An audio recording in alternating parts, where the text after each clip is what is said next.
श्री स्वामी समर्थ. नमस्कार. सातारा मेजवानीमध्ये आपल्या सर्वांचं खूप खूप स्वागत आहे. आज मी तुम्हाला ढेमसेची भाजी करून दाखवणार आहे. तर चला आपण सुरुवात करूया.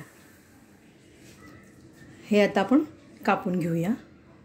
आता हे कापताना आपल्याला काय करायचं आहे, जे आपण स्लायसरने हे करतो ना, तसं नाही करायचं. तर जरा वरून नुसतं असं सुरीने जरा हे काढून घ्यायचं, नाही तर खूप त्याचा गर निघतो. म्हणून आपण असं सुरीने नुसतं जरासं वरून साफ करायचं. जरासं असं साफ करून घ्यायचं नुसतं. कधी ही भाजी अशी कधी खाल्ली जात नाही, तर कधीतरी एकदा वर्षातनं 1-2-3 वेळा असं खाल्ली पाहिजे आपल्याला. एकदम साधी सोपी एकदम भाजी आहे. आपण रेग्युलर भाज्या करतो ना, त्या पद्धतीनेच करू शकता. कधी भरून केली जाते, वेगवेगळ्या पद्धती करतात. तर हे सगळे साफ करून झालेत माझे व्यवस्थित, सगळे पाहू शकता तुम्ही. तर हे मी सगळे व्यवस्थित अजून आता आपल्याला ह्याचे पीसेस करून घ्यायचेत, तुकडे करून घ्यायचेत आपल्याला. ह्याचे जास्त बारीक नाही करायचे.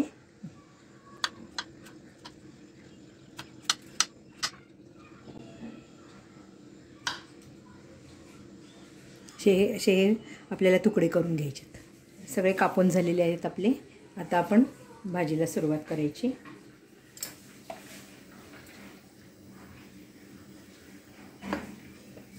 कढई तापलेली आहे. आता मी त्यातमध्ये अर्धा पळी तेल घातलेले आहे. अर्धा चमचा आपल्याला जिरे घालायचे.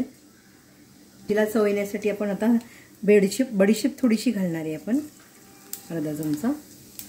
मीडियम आकाराचे मी 2 कांदे कापून घेतले, ते आपण घालूया.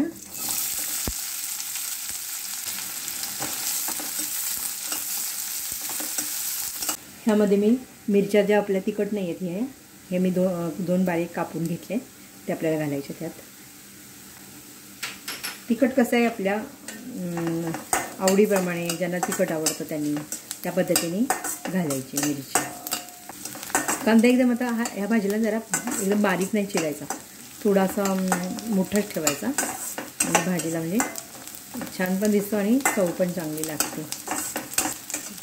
कधी बारीक चिरतो ना, पण हा आपण नेहमी या भाजीला आपण असा थोडासा मोठा चिरायचा, जास्त नाही, थोडासा. यात आपल्याला आलं लसूणची पेस्ट घालायची.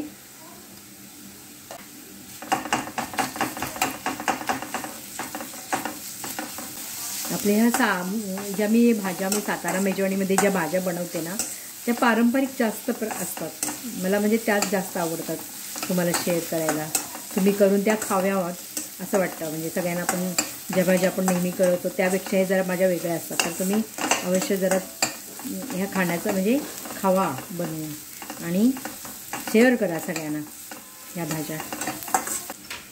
अर्धा चमचा आपल्याला ह्यामध्ये हळद घालायची आणि आपल्याला मीठ घालायचं ह्याच्यामध्ये.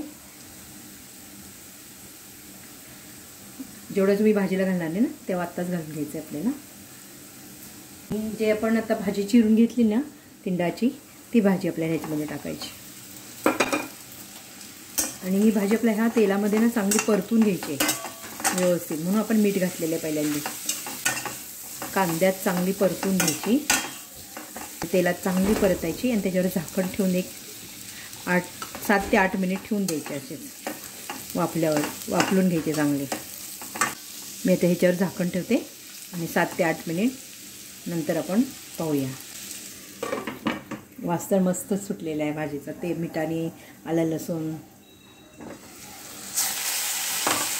मध्ये मध्ये आपल्याला अशी भाजी हलवत राहायची 1-5 मिनिटांनी.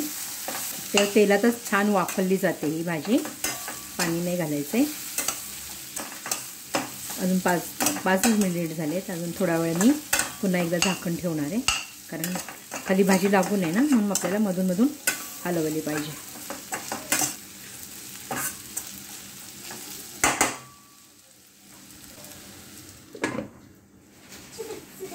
आता आपण शिजली का पाहूया.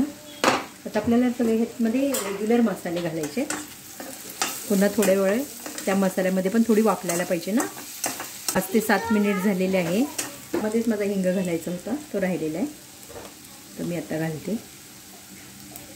आपल्याला अर्धा मोठं किंवा मोठं 1 टोमॅटो चिरून घालायचं आहे. त्या टोमॅटोच्या जे पाणी असतं टोमॅटोला त्याच्यामध्ये पण ही भाजी शिजणार आहे छानपैकी. अर्धा चमचा मिरची पावडर घातली, कारण आपण हिरवी मिरची पण घातली आहे ना. धना जिरा पावडर, किचन किंग मसाला घातला. मी गरम मसाला नाही घालत, तुम्ही घालू शकता तुमच्याकडे जर असेल तर. कोथिंबीर जरा घातलेली आहे चिरून. आता पुन्हा वाफेवर आपल्याला भाजी शिजवून घ्यायची. ती भाजी मस्त दिसते, एकदम अशी कलरफुल भाजी छान दिसते, खायला पण खूप छान लागते अशी. आणि तुम्ही समजा जर बारीक थोडी केल्या तरी चालतात, पण दिसायला असं छान दिसतात ना, म्हणून मी केल्यात अशा. एकदम गॅस स्लो ठेवायचा आहे.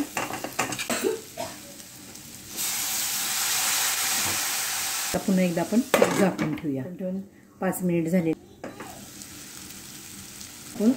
ही टोमॅटो नंतर घातल्यामुळे बघा भाजी किती सुंदर दिसते, कलर जास्त लागली पण नाही भाजी. पाणी अगदी नुसतं हपका मारला मी थोडासा, आणि भाजी शिजली आहे, ती झाली आहे रे, भाजी रेडी झाली आहे. छान भाजी, वास खूप छान सुटला आहे, आणि मीठ सगळं बरोबर आहे.